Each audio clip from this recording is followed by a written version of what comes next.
Mr. President Pro Tem. The distinguished Majority Leader. It's nice to see you back in that position. Okay, yesterday, Mr. President, we began a new chapter in the history of our nation. On the same steps stormed by domestic terrorists 2 weeks ago, we held a ceremony to the enduring power of our democracy.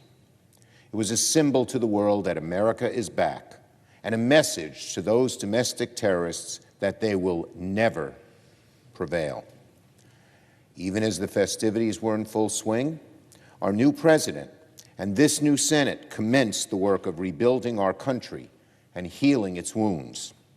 With the stroke of a pen, President Biden started the process of rejoining the United States to the Paris Accords. He extended the pause on student loan payments, put an end to the Muslim travel ban, reinstalled safeguards for our nation's dreamers, and put a halt on the ineffective border wall. Crucially, President Biden signed a number of orders to refocus the federal government's efforts on fighting the coronavirus pandemic. The U.S. has rejoined the World Health Organization. A mask mandate has been issued for all federal property, and President Biden has named a new coronavirus response coordinator to manage vaccine distribution, which is so desperately needed and was such a failure under the Trump administration.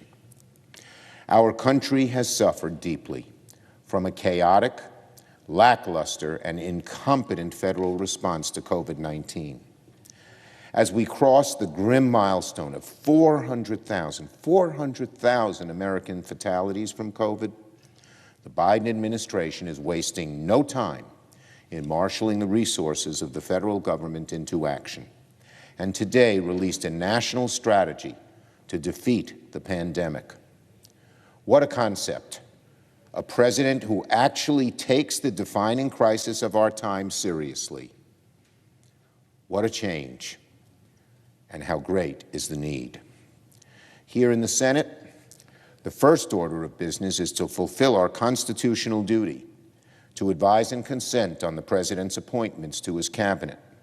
Last night, the Senate confirmed the president's selection for the Director of National Intelligence, Avril Haines. We appreciate the bipartisan cooperation to get her confirmation done yesterday, and we should continue in that spirit today. Traditionally, the Senate has confirmed several national security nominees for an incoming administration during their first few days.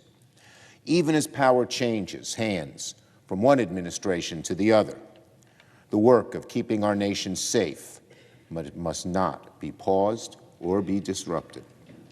Foreign adversaries will seek to exploit this period of transition, and we cannot allow America's military, intelligence, and national security policy to be disrupted by staffing delays.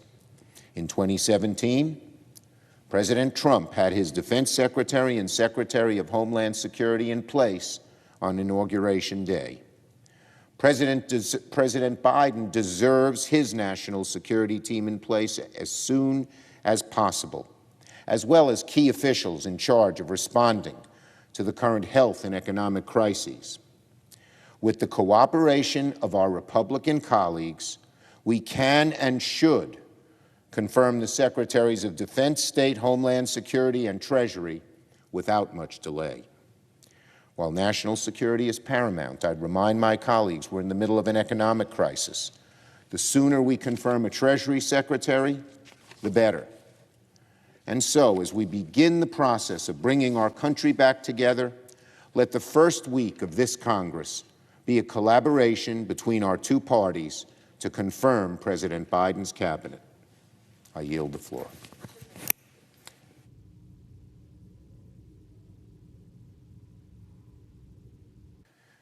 Mr. President, the Majority Leader. I ask unanimous consent that the inaugural ceremony proceedings be printed in the record. Without objection. Thank you, Mr. President. You are welcome, Mr. Majority Leader. A new politeness from the chair. I am honored. I ask unanimous. I note the absence of a quorum. The clerk will call the roll.